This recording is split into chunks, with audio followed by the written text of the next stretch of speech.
It's another beautiful day in coastal Mississippi. What a great time of year it is to be here. Welcome to Coast Vue, the show that celebrates the men and women who are making coastal Mississippi such a great place to live, work, and play. Listen, it's Friday, so we're jumping right into it. We've got the opportunity every Friday to spend time with Jeff Duncan from NOLA.com and the Times-Picayune. He is the man when it comes to the Saints. NOLA.com and the Times-Picayune and their coverage of the Saints. There's not a better platform to go get Saints information. If you hadn't signed up for that newsletter, you should do that. Anyway, welcome back to Coast Vue, my friend. How you doing, Jeff?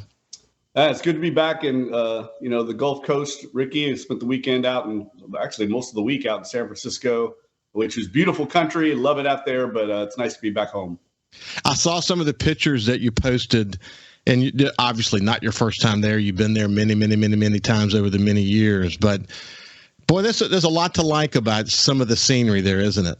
Yeah, Marin County over across the bay is spectacular. It reminds me a lot of, like, the Mediterranean coast in Italy and France. Just beautiful vistas with the mountains right next to the water. You don't see a lot of places where you have mountains and water together. And so it's just a unique place.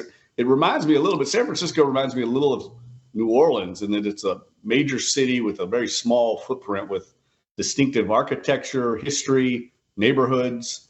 It's just an amazing place. And unfortunately, the Saints did not get a victory there. That was a very tough game for them, but I thought they played well against a really good team. Yeah, we'll get that. One last point. Knight Ridder, the company that owned the Sun Herald before McClatchy, the current owner, was there, moved their headquarters from Miami to San Jose. And we had our publisher meetings in Half Moon Bay on the Pacific coast over there. Oh, yeah. And Ann and I would fly into San Francisco, rent a convertible, and drive that lower stretch of Highway 1. And then go into the redwood forest, heading into Palo Alto. Whew, buddy, it's interesting that they had that kind of sort of rural setting that close to this major city. You know what I'm saying? Yeah, look, I did that drive on Monday because I drove down to visit Scott Fujita, the former Saints linebacker, and his second career as a educator. And so I did that drive, and yeah, it's spectacularly beautiful and spectacularly harrowing. It didn't surprise me, man, that you took the time to go to Carmel Valley to spend some time with Scott Fujita. You're a guy who's all about, okay, I'm going to enjoy the sights, but what can I do while I'm here? That's kind of what you said, isn't it? Yeah, well, I mean, I just think that's such a unique choice for Scott, how he's living his life now post-playing career. It doesn't surprise me. I mean, he was a high achiever in college and in the NFL, and the fact that he's now the head of school it's a pretty school to 8th grade co-ed private school in this little town along the California coast, and he's loving it. I mean, he doesn't talk about being a former NFL player. He doesn't brand himself that way. I mean, he likes kind of where he's at in life with his family, and it's a unique story. It says a lot about Scott, and he has an interesting background. His parents they adopted him when he was very young. His father's Asian, so he when he would make a sack in the NFL, he would to tribute his Japanese heritage, he would do the little bow. It just says a lot about him as a person, and he's loving being an educator, making an impact on these kids' lives. I enjoyed your story, and people can go see that at NOLA.com. It's actually posted up there now on NOLA.com/Saints, and you will see also that it was posted yesterday at just after 5 o'clock. And it's a great story, so go read it. So, look, you guys have done a great job, as you have all season long, sort of bringing it all to focus. And, of course, the headline, The Anatomy of a Smothering, probably speaks to that. Saints had a lot of opportunities to win that game, buddy. I mean, they literally, the story of the season has been shooting themselves in the foot. This is a game you could not shoot yourself in the foot. You had to take advantage of every opportunity, and it's just incredible how close we got so many times. Yeah, I remember when I first started covering the NFL, Ricky, Jeff Fisher and Jim Haslett later when I covered the Saints, both of them said one of the important factors in a season is when you play teams, right? And we've talked about it on your show before. And I think the Saints caught the Niners at the perfect time. I mean, they've been on the road a couple weeks. They've been down to Mexico City on a Monday night, so they had a short week of preparation. They've won 2 games, so they're a little fat and happy. And they didn't play their A game. I mean, you could just see they were kind of slogging around out there. They were ripe to be had. And the Saints had a good game plan. I thought the defense played exceptional. They tackled well. All the things that they needed to do to be in that game, they hold them to 13 points. But they just made too many mistakes, and that's been their Achilles heel all season long, either whether it's penalties or turnovers. They just can't get over the hump. They're not good enough to overcome those things. And I wrote in my column, I mean, I've seen when the Saints are really good, under those Drew Brees, Sean Payton years, I've seen them win games like that just the way the 49ers did a million times. I mean, they don't play their A game. They just need to get out of town with a win and move on to the next week. They'll get rested up. And that's what the Niners did. So it's a little misleading to me because I think if the Saints would have scored and made it 13-7, I think the Niners would have just driven down the field and got a field goal somehow and put the game away. I think it was not as close as maybe it looks, but it was a game that the Saints could have won if they would have played well. And they haven't played well in a long time against a good team. Well, you had some key fumbles. You had some key penalties, as you pointed out.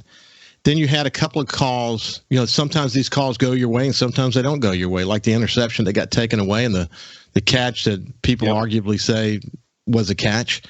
But, that's what close games are. Close games do often go down to one play, don't they?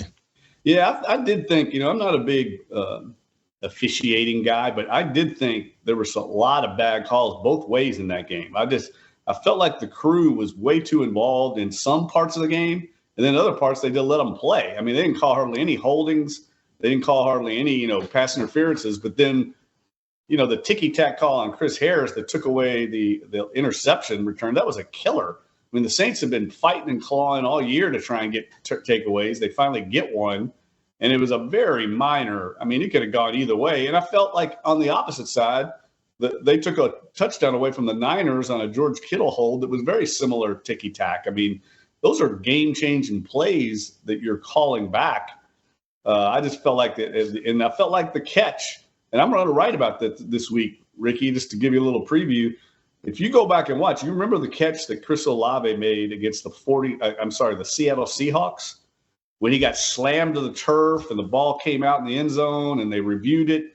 They ultimately ended up overturning it and making it a catch, if you remember, and gave the Saints a touchdown then. If you go back and watch that play, it's almost exactly what happened to him in this game that they didn't call it a catch. So the inconsistency, I think, is what frustrates fans is what is a catch? What is a call? And the fact that there's no uniformity, I think, is very disappointing.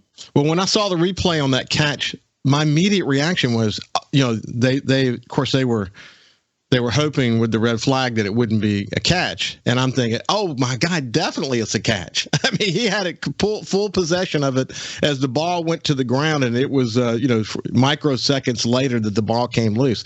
You're talking about holds. I don't remember the specific play. Do you remember the play when one of our wide receivers was going out and the defensive player actually had his hand in his hand, holding his hand? Yes. And of course, no call, They didn't call, right. A bunch of holds in particular against Jarvis Landry. He's not the fastest guy in the world, so when he gets separation, he needs it. And I just felt like that's what I'm talking about. They let players get away with some things and then, call it on a ticky-tack on the other way. And I think that if you talk to players and coaches, they just want some kind of consistency so they know how to play. And I felt like that game, no one can get consistency. And I think it's frustrating for everyone, especially the Saints. When you're going through a 4-8 season and you're fighting and clawing in a game like that, you get a couple of game-changing calls. It's difficult to overcome. And they shot themselves in the foot again and made their own mistakes, jumping off sides. I mean, I've written about this. They now have 22 false start penalties. I mean, that's unheard of. It leads the league. That stuff didn't happen under Sean Payton. I hate to keep talking about the Sean Payton era, but the fact is, we've seen it. We've seen what a good football team plays like, a disciplined team, and we're not seeing it right now. And I think there's something to that. Yeah, and Ryan Ramczyk. I mean, you used to never see him jump off sides. I know. And it forced them to try a field goal instead of going for it on fourth down, and they missed the field goal. And Will Lutz hasn't had a great year. There's just a little bit of and I did my Fox 8 commentary this week about how the team lacks like an edge. I mean, they're playing hard. I know that. They play hard for Dennis Allen, but there's some kind of focus that's been missing. And I believe it's a little bit of a lack of intensity. You don't fumble on the fourth play of the game the way Alvin Kamara did without lacking a little focus, jumping off sides. There's definitely something there. Listen, as we come to the end of the segment, the headline at NOLA.com/Saints is Saints, despite dismal 4-8 records, still in hunt for woeful NFC South. Amazing that we could even have that kind of conversation right now. Right. Anyway, when we get back on the other side, we'll continue this conversation with Jeff Duncan from NOLA.com and the Times-Picayune. See you after this break. Welcome back to Coast Vue. We have Jeff Duncan from NOLA.com and the Times-Picayune because it's Friday on Coast Vue, and we're talking Saints. And when, we'll be getting into the Pelicans season at some point. We've talked about it in the last couple of weeks.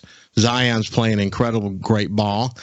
So we'll have the opportunity to talk more about the Pelicans as we go forward. But when we went to break, he was saying there's just an edge that's missing. As a Saints fan, you see that, you feel it. And you said you hate to look back on Peyton, and I get it. I did, but it's you have to. That's the point of comparison that we have. But it's just not Peyton. It's also Drew Brees. You wrote the book on Sean Payton and Drew Brees. Literally wrote the book on Sean Payton and Drew Brees. So with Sean Payton, you had this intense coach, this sort of off the field, and you don't see the same kind of intensity during the game that you saw from Sean Payton. And then you had the other coach on the field, Drew Brees. I mean, the leadership he was providing in that huddle was beyond that of a quarterback. I mean, if somebody was making mistakes, he was on their butt. So I think we're missing that. We know we don't have the starter that we need at quarterback, but it seems to me there's a lack of leadership. No, I agree 100%. You can see it in the post-game locker room when we go in there. A lot of players just looking to get out of there. There's nobody stepping up after a tough loss. I mean, look, I know it's not what you really want to do. I get it. I've covered a lot of losing teams, but it's part of being a professional athlete. It's part of being a leader, not only for your teammates, but, the organization's paying you a lot of money to handle these kind of things. Yeah. And, it's not just – to speak to the media. Your fans are looking for you to provide answers to them. It's really just a respect thing. And we're not seeing it, man. It's just like a lot of, rats off the sinking ship. Everybody's trying to get out of there as quick as they can. And it's just a lack of cohesiveness and, in my opinion, professionalism. And, it's been that way all year. It's just been missing. It's not the guys. They got a good group of guys. It's just no one's stepping up into that void that's been missing since Drew Brees left. Well, listen, when Mark Ingram gets the ball, my son Jordan and I, who often watch the game together, we always hold our breath because, we always worried that he's going to fumble.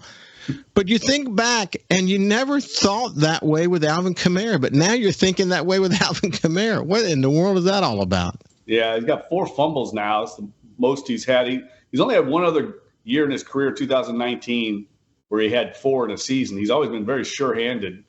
And look, the Niners are excellent at that. So, they had to have talked about that in their preparation. I'm sure they did. And this goes back to what we talked about earlier, lack of focus, attention to detail. Those were hallmarks of Sean Payton coach teams. And it's missing right now. When you're not that overwhelmingly talented like the Saints are, you have to play well to be in these games. And they're missing a little bit of talent, a lot of leadership, and then this attention to detail, focus, the edge we talked about. That's why they're 4-8. You know what's unfortunate, even with Michael Thomas going down and the other injuries that we've had to deal with our receivers, the receivers have actually stepped up to the plate. I mean, they're not dropping balls like they did this time last year. Olave is a star, going to be a major star, already is a star in this league. The young guys that we weren't sure about last year have really stepped up. It's unfortunate that we're having the season that we're having because you're beginning to see some real talent in the receiver corps, aren't you? Yeah, look, I think you could say that across the board. Defensively, Caden Ellis has stepped up into a larger role and played very well at linebacker. Paulson Adebo's finally playing at corner the way we saw in training camp when we were all raving about him. He's playing lights out at corner. They hopefully will get Marshawn Lattimore back. So you start to feel good about certain areas. The defense, I think, will play again this week very well. I think they know the Bucs. I think they match up well with them. I expect that to be a low-scoring game. The Saints are going to be all in on this one, Ricky. I mean, it's do or die. So you're going to get the Saints A game. Now, whether it's good enough, we'll see.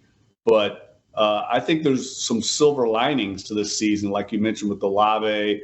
Jawan Johnson has emerged at tight end. Troutman's been solid at the other, tight end spot. So there's some things to feel good about, but you got to get a quarterback at some point. And that's, to me, like if you're talking about the future, what do you do there? It's a quarterback-driven league. And you can see when Saints play teams that have good quarterbacks, they very rarely win that battle. Yeah, it's really unfortunate. One of the observations I had is that when we was on the defensive line, some of the younger players came in and did really well. Actually, what is there conversations about potentially some of our stars have lost their step? Well, I haven't heard that, but I do think one of the more interesting things facing the Saints this offseason is what they do with Marcus Davenport. I mean, this is his contract year. It's his fifth year. They traded up in the first round, as every Saints fan knows, to get him. And, 2 first-round picks. He has not had the breakout year like a lot of us thought he would. And it's big for him. What do? Do they offer him a major contract or not and let him walk? And he's the kind of guy that could go somewhere next year and get 15 sacks, and everybody's like, what happened? So I think it's going to be a really interesting decision for them. He's the one guy I watch. So when you look at them, it will be interesting to see what happens to Davenport. Man, what a disappointment. I mean, just remember the conversations we were having about the defensive line and the defense. Even though the defense has not played poorly, if we could have had a offense that went along with that defense, given especially as you guys say, the woeful NFC South, we'd be leaders in our division. Well, look, I think it's still there for the taking amazingly. I mean, we wrote about it this week. If they win Monday night, which I think they've got a good shot to win, they'll be 5-8, and they'll be a half game out of first place with a very user-friendly schedule the rest of the way. They still have Atlanta and Carolina in the Superdome. Cleveland's beatable. The only tough game left after Tampa would be at Philadelphia, and I think they're kind of struggling right now. So there's hope. Don't get me wrong. There's hope. But this team has got the longest winning streak it's had all year is 1 game.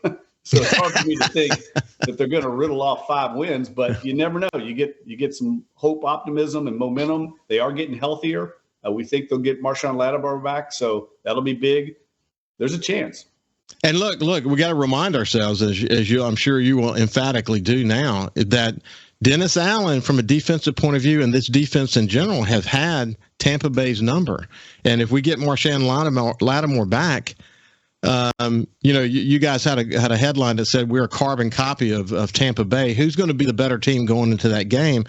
Saints have a real opportunity in that game. Yeah, I think I know they're going to play it hard, and they know what's at stake this week. That's been the message all week. They know this is it. I mean, if they lose this, it is definitely over. I mean, there's just almost impossible to overcome it. So if they win it, they're in it. That doesn't mean they're going to automatically win the division, but at least they're in it. But if they lose it, it's over. So they know what's at stake, and I think Tampa knows that too. So I think this is going to be real good theater. I think it's going to be a lot like that game earlier this year, Ricky, in the Superdome. If you remember, it was 3-3 going into the fourth quarter in the Superdome. And then we had some turnovers here, and it fell apart, and the Bucs ended up pulling away. I think it's going to be a very low-scoring, physical game. Wouldn't be surprised if it got a little chippy. These two teams don't like each other, so it should be fun to watch. Yeah, I think that game really got away from the defense in that particular case. Didn't play up to their standard, and they were struggling at that point of the season. They're playing a lot better ball now. You don't see these collapses like you did early in the season now, do you? No, I mean they've kind of got dialed in up front. They really got after Garoppolo last week. I mean, I was surprised they were able to get as much pressure. They didn't get a lot of sacks, but if you watch that game, he had happy feet. He was dancing around, and the 49ers beat reporters I talked to afterwards said they haven't seen him get hit that often all year. I mean, he was really getting beat up, and I think they're going to do the same thing to Tom Brady. We've seen them do that to him. Even if they don't sack him, they're hitting him as he's throwing, and that's how you get the takeaways. And I think the Saints have to get some takeaways in this game. We say it every week. I don't know why it hasn't happened, but it's going to happen because I don't think consistently they're going to drive up and down the field on the Bucs. I'll say this one last thing too: the Bucs are last in the league in running the ball. They can't run the ball to save their lives. So it really comes down to, can Tom Brady in that passing game make some plays? And I think that feeds right into the strength of the Saints defense right now, especially if Lattimore comes back. Think it's going to be an interesting game Monday night. Hey, real quick, shift gears. LSU, not you think they're going to be on top of the world, and then suddenly they're not. And then of course you've got Tulane, which we never talk about, having this dream season. Yeah, it's they both play at the same time on Saturday in their championship games. LSU's up against Georgia. I think they'll play well after losing at A&M. It's a big spread. It's like a 17-point spread. I think they'll cover that and give. I don't think they'll beat Georgia, but I think they'll give them everything. And it sounds like if LSU loses, they'll go to the Citrus Bowl and play maybe Purdue from the Big Ten. And Tulane is looking at a chance, Ricky, if they beat Central Florida, of playing in the Cotton Bowl, which would be an amazing achievement for the program. They almost lost Willie Fritz to Georgia Tech. Georgia Tech came after him. It was very close to happening. So very fortunate for Tulane to retain him as head coach, and I think they're going to play well on Saturday. Well, it's been a pleasure, my friend. We'll see you next week, but this has been Jeff Duncan from NOLA.com and the Times-Picayune. When we come back, we have Sonny Schindler, Captain Sonny Schindler. We'll see you after this.